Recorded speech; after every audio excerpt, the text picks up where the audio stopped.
வணக்கம் மக்களே. இன்றைக்கி 3rd day challenge out of 100 days. பகவான் தான் ரூல் புரியணும். 100 டேஸும் நான் அந்த வீடியோஸ் போடுறதுக்கு எல்லா சிச்சுவேஷனும் தோதாயத்தை கொடுக்கணும். அண்டு இன்றைக்கி நான் கொஞ்சம் செண்டு ட்ரை பண்ணலாம். புதுசாக ஒரு கட்டை எடுத்து நானே ஆணி எடுத்து அடித்து அதெல்லாம் பண்ணி ஒரு செண்டு கோர்க்கலாம். ஆனாலும் 6 டைரக்ஷன் செண்டு பண்ணணுங்கிறத என்னோடய எய்ம். இப்போ ஃபஸ்ட்டு 3 டைரக்ஷன்ஸ்க்கு பண்ணிக்குவோம். அதுக்கப்புறம் திருப்பி அது சரியாக வருதா என்னன்னு சொல்லி பார்த்துட்டு அதுக்கப்புறம் பண்ணிக்கலாம் அப்படின்னு சொல்லிட்டு ஐம் இந்த லேர்னிங் ப்ராசஸ். அந்த கை பழக்கம் வர்றதுக்காக ஐம் ப்ராக்டிஸிங்.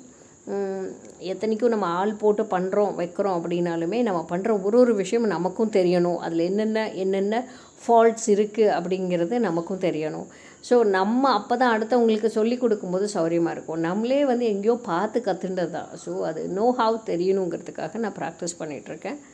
அண்ட் இன்றைக்கி செஷன் ரொம்ப நல்லா போச்சு. என்னோடய மார்னிங் 0 ரூபி மார்க்கெட்டிங் செஷனோட லைவ் வெபினார் இன்றைக்கி முடிஞ்சது. It was very very good.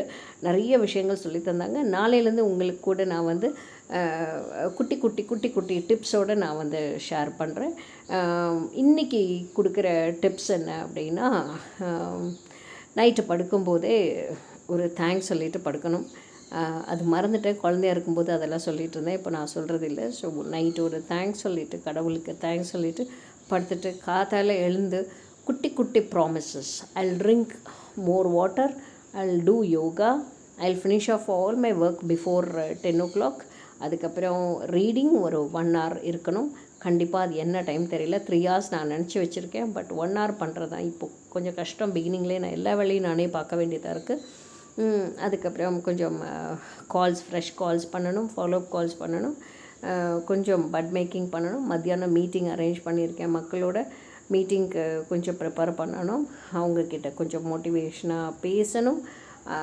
அதுக்கப்புறம் எண்ட் ஆஃப் த டே ஏதாவது ஒரு ஆர்டர் கன்வர்ஷன் கண்டிப்பாக நாளைக்கு இருக்கணும். ஸோ நாளைக்கு order conversion, line conversion, business conversion இது எல்லாமே ஒன்று தாங்க. சேல்ஸ் பண்ணணுங்க. அதை கன்வெர்ட் பண்ணுறதுக்கு நான் கொஞ்சம் பேர்கிட்டையாவது பேசணும். Wish me like. தேங்க்யூ.